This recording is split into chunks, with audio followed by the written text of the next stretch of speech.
आज के इस वार्षिक उत्सव फंक्शन में अतिथि के रूप में हमारे बीच बिजारे हुए हैं श्री शौरान साहब, महासिंह जी, महाविद्यालय के प्राचार्य और इस कस्बे से आए हुए सभी सम्मानित सज्जनों और देवियों और महाविद्यालय के छात्र छात्राओं। एक बार थोड़ा सा यहाँ से आवाज नहीं। ये महाविद्यालय 2011 में स्थापित हुआ और 2011 के बाद में इतने कम समय में 12 साल में 1300 लड़कों की उपस्थिति यहाँ बताते हैं। तो महाविद्यालय का कुछ न कुछ बहुत अच्छा काम है कि बाहर के लोग भी यहाँ पढ़ने आते हैं। अभी आप कह रहे थे कि महाविद्यालय में हम लोग ये मान कर चलते हैं कि बाहर के लोग खेलते हैं, बाहर के लोग पढ़ते हैं। किसी भी महाविद्यालय में हो चाहे विश्वविद्यालय में हो, जब बाहर के लोग ज़्यादा पढ़ते हैं तो वो ज़्यादा उन्नत मानी जाती है और इसके लिए सबसे ज़्यादा वैल्यू होती है कि बाहर के लोगों का आकर्षण कैसे किया जाए, बाहर के ब्रेन को कैसे बुलाया जाए। ब्रेन अट्रैक्ट करना एक बहुत बड़ी बात है, उसको रिटेन करना, अट्रैक्ट करना, रिटेन करना। भाई जो कुछ आया उसको रख लिया, ये बड़ी बात है। तो महाविद्यालय की ये तो खूबी है, ये दोष नहीं है कि महाविद्यालय में बाहर के लोग पढ़ने आते हैं। कई बार कुछ लोग इस बात का जरूर कह सकते हैं कि महाविद्यालय में कोई पढ़ नहीं रहा है और उसको दिखाया जा रहा है, वो गलत बात हो सकती है। लेकिन महाविद्यालय में तो जितनी दूर से पढ़ते हैं उतना अच्छा माना जाता है। यदि आपका कोई विदेशी विद्यार्थी भी पढ़ता है तो इसका मतलब विदेश से यहाँ पढ़ने आया है। जैसे सीकर में जो कोचिंग सेंटर चल रहे हैं या और कुछ चल रहे हैं, वहाँ सारे स्टेट्स के लड़के पढ़ने आते हैं। यही उनकी खासियत है कि उसका इतना आकर्षण है। तो इस प्रकार की चीज़ें किसी महाविद्यालय में होना अच्छी बात है। महाविद्यालय में हमने देखा कि नाच गाने गणेश पूजन के साथ हुआ। गणेश की पूजा या गणेश से शुरुआत क्यों करते हैं? अधिकतर लड़के जानते हैं या नहीं जानते हैं? हम पहले कार्यक्रम में शुरुआत गणेश जी से क्यों करते हैं? ये हम उस बात को स्वीकार करते हैं कि कितने गणेश जी बुद्धि के देव माने जाते हैं। गणेश जी ऐसे हैं जो लक्ष्मी जी के साथ भी विराजते हैं। यदि किसी के पास धन हो और बुद्धि नहीं हो, इसलिए दीपावली में हम लक्ष्मी जी की पूजा गणेश जी के साथ करते हैं। क्योंकि धन हो और बुद्धि नहीं हो तो धन का नाश हो जाता है या धन सही तरह से उपयोग नहीं कर सकते। एक कहानी है कि ब्रह्मा जी ने नारद जी को एक आम दिया और उस आम को कहा कि इसको जो खाएगा वो बहुत ही उसमें बुद्धि बढ़िया हो गई और वो हमेशा अमर हो जाएगा। नारद जी ने वो आम शिव जी को लाकर दिया। तो शिव जी को बड़ी परेशानी हुई कि उनके 2 बेटे थे कि किसको दें। फिर देखा कि खाली बेटों को ही नहीं, ये कोई सबसे बढ़िया होगा, सबसे होशियार होगा, उसको दिया जाएगा। तो शिव जी ने यह तय किया कि जो संसार में सबसे पहले चक्कर लगा के आएगा उसको ये दिया जाएगा। तो सब लोग अपने अपने सवारी में चले गए और गणेश जी के भाई कार्तिकेय भी वही सवारी में थे। कार्तिकेय भी तैयार होकर चल दिए। गणेश जी को सोचा उनकी सवारी तो चूहा थी, मूसा उसकी सवारी थी। तो उसने तो एक चक्कर लगा करके अपने माता पिता को चक्कर लगाकर उन्होंने कहा माँ बाप है, मेरे पिता और माँ है, वही सारी संसार है। ये बुद्धि का प्रयोग किया और इनाम जीती। उसके बाद में सबसे पूजे जाने वाले पहले देवता गणेश जी बन गए। ये कहानी ये बताती है कि गणेश जी कैसे पहले पूजे जाने वाले देव हैं, लेकिन ये भी बताती है कि जीवन में माता पिता का कितना बड़ा स्थान है। हम कई बार माता पिता विद्यार्थी को कहते हैं या बेटे को कहते हैं या बड़े होने के बाद भी कहते हैं, तो कई बार उसको अनहोनी कर देते हैं, क्योंकि माता पिता उसकी ऊंचाई के लिए बहुत जरूरी है। उसको आगे बढ़ाने के लिए माता पिता का अनुशासन, माता पिता की सीख बड़ी काम की है। जबकि एक उसके बच्चों को ये लगता है कि मेरी उन्नति में बाधक है माता। कई बार बच्चा सोचता है कि मैं वहाँ पढ़ाई करूँ, मैं वहाँ जाऊँ, मैं ये पढ़ाई करूँ, या मैं दूसरा विषय पढ़ूँ, या मुझे ये क्या करना चाहिए क्या नहीं करना चाहिए, मेरे क्या दोस्त होने चाहिए, मुझे किनके साथ रहना चाहिए। जब माँ बाप किसी को टोकते हैं, अनुशासित बरते हैं, उसका कहना मानना चाहिए, क्योंकि उसी से ही आपकी ऊंचाई है। मैं खाने के माध्यम से आपको बताना चाहता हूं कि एक बार अर्जुन ने श्री कृष्ण को कहा कि जीवन की सच्चाई क्या, जीवन का सार क्या है, जीवन का मूल्य क्या है। तो श्री कृष्ण अर्जुन को ले गए और अर्जुन को कहा कि आप पतंग उड़ाओ। तो अर्जुन पतंग उड़ा रहा था और पतंग उड़ाते उड़ाते काफी ऊंचाई से पतंग चला गया, और पतंग को जैसे जैसे वो डोर देते गए पतंग बहुत ऊंचा जाता गया। अर्जुन को श्री कृष्ण को कहते हैं कि यदि ये डोर नहीं होती तो पतंग की ओर ऊंचा जाता। श्री कृष्ण ने डोर को तोड़ दिया, थोड़ी देर में ही पतंग थोड़ा सा ऊंचे जाके नीचे गिर गया। श्री कृष्ण अर्जुन को यही समझाते हैं कि पतंग जो जिस ऊंचाई पर आगे गया वो ऊंचाई ही उस पतंग की डोर की थी। डोर बाधक नहीं है, पतंग को उड़ाने के लिए डोर उसकी सहायक है। तो कई बार आप सोचते हैं कि अनुशासन आपके लिए बाधक हो सकता है। अनुशासन आपको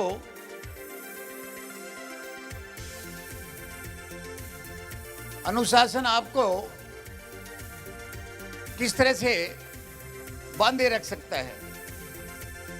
अभी मेरे पास ये आए कि आप बोलना बंद करो, मेरे नहीं समझ में आया कि किसी एनुअल फंक्शन में आप क्या करना चाहते हो। किसी महाविद्यालय, मैं तो पिछली बार नहीं आया, तो मैं लड़कों से बात ये करना चाहता हूँ कि एनुअल फंक्शन में होता क्या है। एनुअल फंक्शन में नाचना नहीं होता है, पहली बात तो ये समझो। एनुअल फंक्शन में जिस तरह से आपके टीचर आपको नचवा रहे हैं, करवा रहे हैं, ये एनुअल फंक्शन का पार्ट नहीं है। एनुअल फंक्शन का पार्ट आपकी उपलब्धियां को प्रोत्साहित करने का पार्ट है।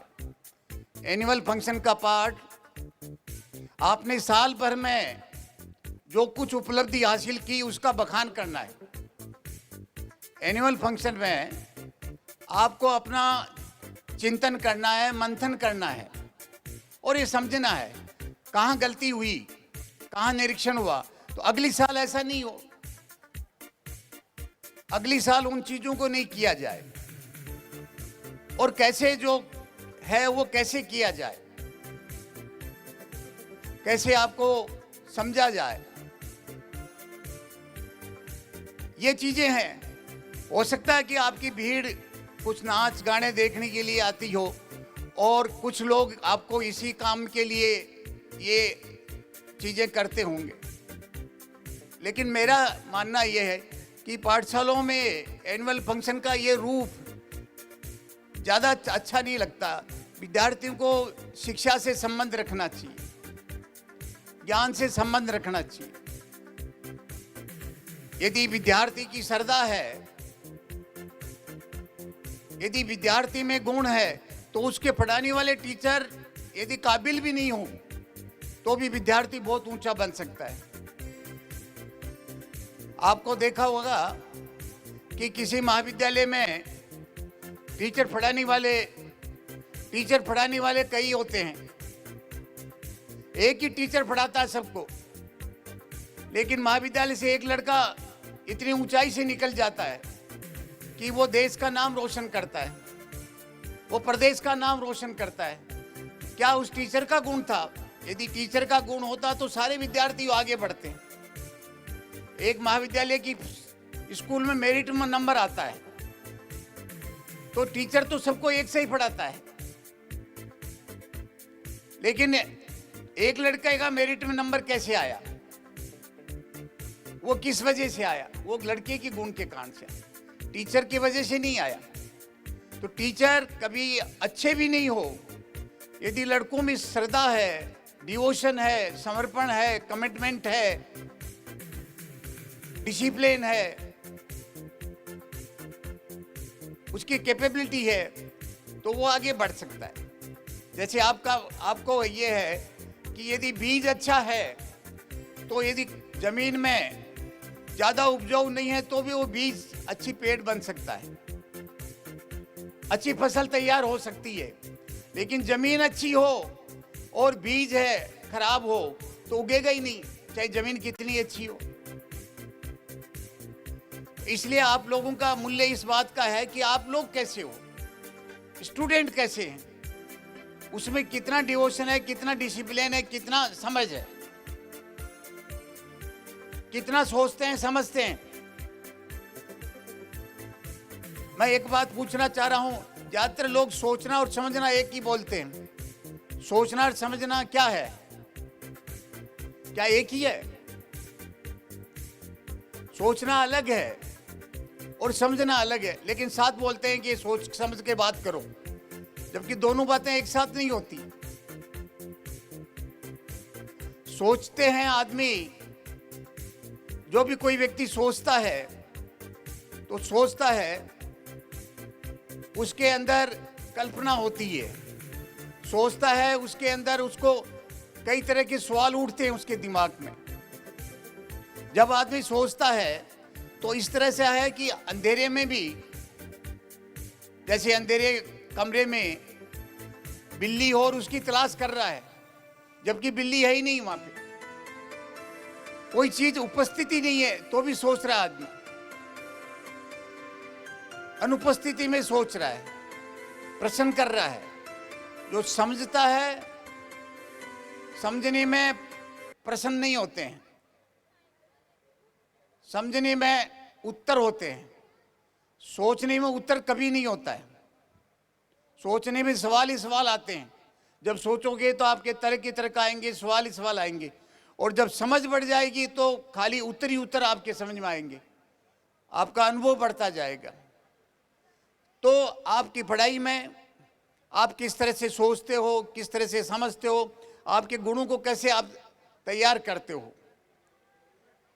और उसको कैसे ठीक करते हो, ये महाविद्यालय की भी कई परेशानी है। अभी प्रिंसिपल साहब है, अशोक जी हैं, मैडम सुनीता जी हैं। एक लड़के से पूछा तो अभी सवाल कर रहे थे पंजाबी डांस वाले से और पूछ रहे थे कि सवाल का उत्तर दो।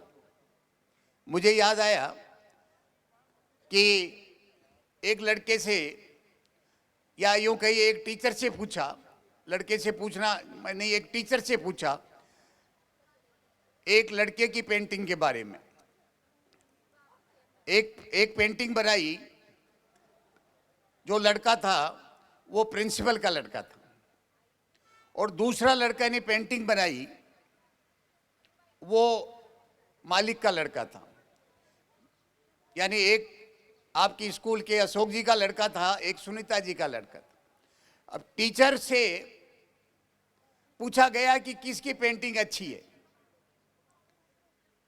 और पुराने ज़माने में प्रिंसिपल की हैसियत बहुत बड़ी होती थी। आज तो प्रिंसिपल भी टीचर की तरह ही होता है, क्योंकि सब कुछ मालिक ही होता है। लेकिन टीचर के दिमाग में ये आया कि इसको क्या करें, किसकी पेंटिंग को अच्छी बताएं। तो मैं ये उदाहरण इसलिए दे रहा हूं कि कितना आदमी को किस ढंग से सोचना चाहिए। टीचर ने उत्तर दिया कि जो पेंटिंग की आउटलाइन है वो मालिक के लड़के की अच्छी है। पेंटिंग में जो आउटलाइन बनाई है वो मालिक के लड़के ने बहुत अच्छी बनाई, लेकिन पेंटिंग में जो रंग भरा है वो प्रिंसिपल के लड़के ने अच्छा भरा है। लेकिन शर्त यह रखी थी कि एक ही पेंटिंग का उत्तर बताना पड़ेगा, एक पेंटिंग को बताना पड़ेगा। तो उसने कहा कि दोनों की अपनी खूबी है, दोनों मिलकर एक पेंटिंग बनाएं, वो अच्छी होगी। ये सोचने का फर्क है, ये समझने का फर्क है कि उसने कैसे समझा कि सोच को उसने समझकर उत्तर दिया, दोनों को राजी रखा। तो ये चीजें विद्यार्थियों के अंदर आनी चाहिए कि हम किस प्रकार पढ़ रहे हैं, क्या सोच रहे हैं, या जो पढ़ रहे हो क्या चीज पढ़ रहे हो। पढ़ना सबको आता है, कौन सी चीज पढ़ रहे हो ये कम लोगों को आता है, और कैसे पढ़ रहे हो ये बहुत कम लोगों को आता है। क्या सीख रहे हो ये तो कई सीख सकते हैं, लेकिन कौन सी चीजें सीखते हो और किस तरह से सीखते हो ये कम लोगों को पता है। इसकी खूबी को आपको देखना चाहिए। अभी ये आप कह रहे थे, अभी गाना गा रहे थे आप सब लोग कान्हाराम का, या ये है आपने कहा कि कान्हाराम का जो गाना था अंग्रेज भाग जाते हैं या और करते। आजकल एक्शन गाने हैं, सबको पसंद आ रहे हैं। आपको एक्शन गाने सबको पसंद आ रहे हैं। आपने देखा कि एक्शन फिल्म आजकल जो चल रही हैं, बाहुबली सबसे बड़ी फिल्म चली। बाहुबली में क्या है? एक्शन। राजमौली की बाहुबली एक्शन फिल्म है, और RRR एक्शन फिल्म है। RRR को पूरी फिल्म आप देखते हो तो क्या समझ में आता है? कुछ भी नहीं समझ में आता है। एक्शन एक्शन है, एक्शन एक्शन है, समझ में नहीं आता है, लेकिन पसंद है और सबसे ज्यादा कमाई करे। राजमौली की फिल्म चाहे बाहुबली हो या RRR हो, आज दुनिया में नाम कमा रही है, और उसका नाटो नाटो ने अवार्ड जीता है। लेकिन आपको पता होगा, यहाँ शायद आप लोग हैं इसको कम पता होगा, लेकिन इस साइड में बैठे हुए लोगों को थोड़ा पता होगा कि एक टाइम था बिना की गीतमाला में एक गीत आता था जो इतना बजता था और इतना करता था कि बिना के हर गीतमाला में लोग उस गीत को सुनने के लिए बैठे रहते थे और सड़कों पर चलते चलते गाना गुनगुनाते रहते थे। गाना था, मैं पल दो पल का साथी हूँ, पल दो बोल मेरी कहानी है। ये गाना कितना फेमस हुआ था, एक तरह का भारत का जैसे होता है ना राष्ट्रगीत बन गया था, राष्ट्रगान बन गया था। तो ये गाने कैसे एक दूसरे को कैसे एक दूसरे को छूते हैं। तो ये परफेक्शन है लाइफ का। तो लाइफ में परफेक्शन लाना चाहिए, जिससे लोग ये सोचें कि किस तरह से होना चाहिए, कैसे होना चाहिए। परफेक्शन लाइफ में लाओ तो आपका इनपरफेक्ट बॉडी भी है, यदि आपकी बॉडी में विकलांगता भी है तो भी आपका कोई फर्क नहीं पड़ता। आपको देखा होगा कि अभी पद्मश्री मिली है, एवरेस्ट के ऊपर वो लड़की चढ़ी है, जो आपको पता होगा कि गाड़ी में उसका पैर कट गया था और कभी 46-47 गाड़ियां उसके ऊपर से गुजर गई थी। उसके बाद इलाज हुआ, वो इलाज के लिए जाई, तब उसने मन में सोचा कि भगवान ने मेरे को बचाया है तो कुछ बड़ा काम करने के लिए छोड़ा है। वो ट्रेनर के पास जाती है और एवरेस्ट को शिखर और सारे जितने शिखर थे उसको पार किया। कैसे? इनपरफेक्ट बॉडी, कोई फर्क नहीं पड़ता कि आप किस रूप में कहाँ कमजोर हो। यदि आपकी ताकत है, आप आगे बढ़ते हो। ठीक है, आजकल आप यहाँ से ज्ञान लेते हो, यहाँ सीखते हो। गूगल है, टीचर्स के बता देता है। गूगल में सब कुछ ज्ञान है, लेकिन टीचर्स के ज्ञान का या अपने पुराने जमाने का जो ज्ञान है, शास्त्रों के ज्ञान का टीचर उस गूगल में इतना नहीं है जितना गूगल में आप सीख सकते हो। लेकिन गूगल एक ऐसी चीज हो गई कि आज उससे हम कितना भी किया जा सकता है। गूगल में सुना होगा, एक मैं थोड़ा सा बच्चों के लिए ये उदाहरण मैं इसलिए दे रहा हूँ फिल्मों का कि हो सकता है आप बोर नहीं हो मेरे इससे भी, क्योंकि आप नाच नहीं देख पा रहे हो, लेकिन ये तो सुन पा रहे हो कि मैं वही बात कह रहा हूँ जो उसकी बात है। आप ट्रेन में कई बार सफ़र कर रहे होंगे तो ट्रेन में एक लड़के जो भीख मांगने वाले गाना बजाकर भीख मांगते हैं, पहले गाना गाते हैं फिर भीख मांगते हैं। तो एक लड़का गाना गा रहा था, नाच मेरी बुलबुल तुझे पैसा मिलेगा। तो दूसरा पास में एक छोटा बच्चा बैठा था, उसने थोड़ा दिमाग लगाया और गूगल खोला तो उसने देखा बुलबुल नाचती नहीं है, गाती है। तो उसने कहा कि तेरे को भीख नहीं देंगे कि तू गलत गा रहा है, गलत गाने वाले को भीख नहीं मिलती है।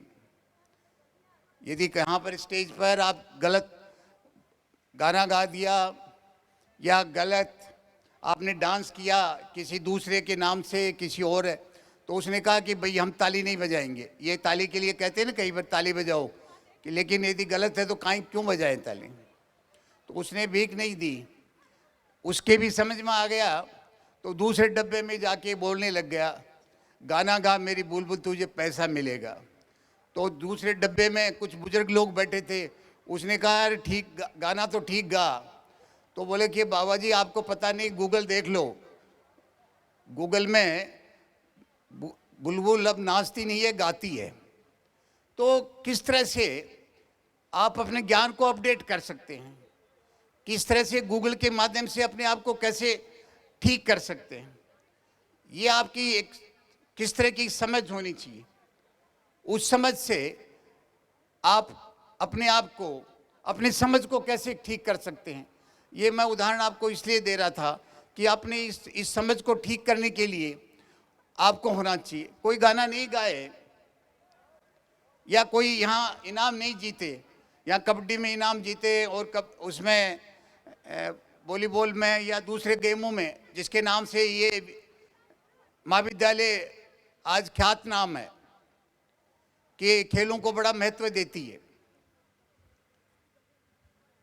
लेकिन किस तरह से आज जो हमारे लोकप्रिय खेल हैं, फुटबॉल है, लोकप्रिय खेल है हमारे कबड्डी जो हमारे देश का लोकप्रिय खेल है, तो किस प्रकार वो आज उसमें बड़ा होड़ चल रही है।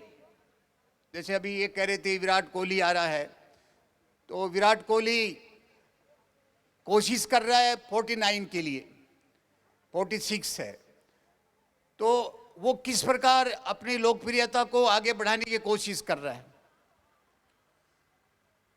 किस प्रकार हमारे छोटे खिलाड़ी फुटबॉल में मेसी या नेमार, रोनाल्डो या पेले बनना चाहते हैं। ये हमें अपने खेलों से सिखाते हैं, हम खेलों को किस प्रकार आगे बढ़ाते हैं और कैसे ठीक करते हैं। तो इसके साथ साथ, क्योंकि आपको ये पसंद है तो मैं ये भी कहना चाहता हूँ, ज़्यादा नहीं बोलूँगा अब, लेकिन आपको अपनी लाइफ में होशियार बनना चाहिए, अनुशासित रहना चाहिए, लेकिन स्मार्ट भी बनना चाहिए।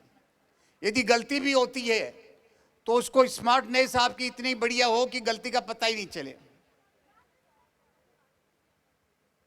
कई बार या बोलना बोलना ऐसा चाहिए कि बोलने का बुरा फर्क नहीं पड़े, ऐसा ऐसा बोल होना चाहिए आपका। टीचर ने पूछा कि आप रोजाना लेट आते हो, तो एक स्टूडेंट ने कहा कि बाहर ट्रैफिक बहुत थी इसलिए लेट हो गया, वहाँ पुलिया के पास इतनी ट्रैफिक है कि लेट हो गया। तो इस बोल से टीचर उससे चिढ़ गया। दूसरे लड़के से पूछा भाई क्या बात है आप लेट हो गए, तो उन्होंने कहा कि पुलिया बन के तैयार हो गया है, बोर्ड लगा हुआ है, जल्दी खुल जाएगा, मैं आगे लेट नहीं होऊंगा। कितना थोड़ा स्मार्टनेस से बोला, वो स्मार्टनेस से बोला, उसकी गलती माफ हो गई। पहला बोला उसकी गलती नहीं हुई। आपने ये दृश्यम फिल्म देखी है? नहीं देखा? अजय देवगन की दृश्यम फिल्म, वो कितना बड़ा मर्डर करता है, आईपीएस के लड़के का मर्डर करता है, और सारी कोशिश के बाद भी उस मर्डर का पता नहीं चलता है। उसकी स्मार्टनेस है। तो आप अपने काम में स्मार्टनेस को, अपने आचरण को ठीक बनाओ। मैं मेरी बात को विराम देते हुए आप कह रहा हूं कि आचरण का क्या महत्व है। बुद्ध को अपने शिष्य ने कहा कि मैं आपको रोजाना सुनता हूं, मुझे अभी भी चीजें पता नहीं चल रही हैं कि आप क्या बोलते हो, और मैं अपने जीवन में उतार नहीं पा रहा हूं। तो बुद्ध ने क्या उत्तर दिया कि सुनने से कुछ नहीं होगा। मैं आपको इतनी बातें सुनाई, इस सुनने से कुछ नहीं होगा। ऐसे ही बुद्ध ने बोला कि सुनने से कुछ नहीं होगा, अपने आचरण में उतारो। जब तक आचरण में नहीं उतारो, कभी सोच लेते हो आप कि मुझे सीकर जाना है, सोचने से सुनने से पता नहीं चला, जब चलोगे तब पता सीकर आएगा। तो अपने आचरण में उतारो, क्योंकि आचरण महान है। आचरण से बड़ा कुछ भी नहीं है। ये बड़ी है, क्योंकि आचरण कितना महान है। लक्ष्मण को राम और सीता ने पूछा कि हमारे में सबसे अच्छा कौन है, सुंदर कौन है। लक्ष्मण की बड़ी परेशानी हो गई कि किसको बताएं सुंदर, मेरे लिए तो दोनों हैं। तो उन्होंने क्या कहा कि माँ सीता के चरण सुंदर हैं और भैया आपके आचरण सुंदर हैं। तो आचरण का कितना बड़ा महत्व है। आचरण का बहुत बड़ा महत्व है। इसलिए जीवन में अपना व्यवहार, अपना आचरण, अपनी समझ, अपनी सोच, अपनी स्मार्टनेस, अपना ज्ञान, इसको बढ़ाओ, आगे बढ़ो और महाविद्यालय का नाम करो। आपका एक गुण से महाविद्यालय का बहुत बड़ा नाम हो सकता है। आपके एक एक गुणों से महाविद्यालय बहुत आगे बढ़ सकता है। चाहे आपकी योग्यता, यहाँ टीचर्स की आपको कमियां गिनाने की या इसमें ये नहीं है, इसका कोई फर्क नहीं पड़ता है। आप में क्या है ये ज़्यादा महत्व रखता है। यदि आपके खिलाड़ियों में है, क्योंकि महाविद्यालय तो चीज़ों को इकट्ठा करता है। यहाँ खेलों में यदि महाविद्यालय का नाम हुआ है तो किसकी वजह से हुआ? आप लोगों की वजह से, जो खेलता है उसकी वजह से हुआ। इसलिए अपने आप को होशियार बनाओ और महाविद्यालय का नाम रोशन करो, जिससे महाविद्यालय की पूंजी, आज महाविद्यालय इस इलाके का, इस रीजन का, इस प्रांत का एक ऐसा महाविद्यालय बने जो लोग उदाहरण दें। अच्छी बात है, बाहर से आते हैं और यहाँ पढ़ते हैं खेल के रूप में। मैं कह रहा हूँ पढ़ाई में भी एक बड़ा नाम आपका महाविद्यालय के होना चाहिए। इसी आशा और विश्वास के साथ मैं आपसे अपेक्षा रखता हूँ कि आने वाले हमारे दीक्षांत समारोह में इस महाविद्यालय के लोगों को गोल्ड मेडल मिले, ये मैं आशा रखता हूँ।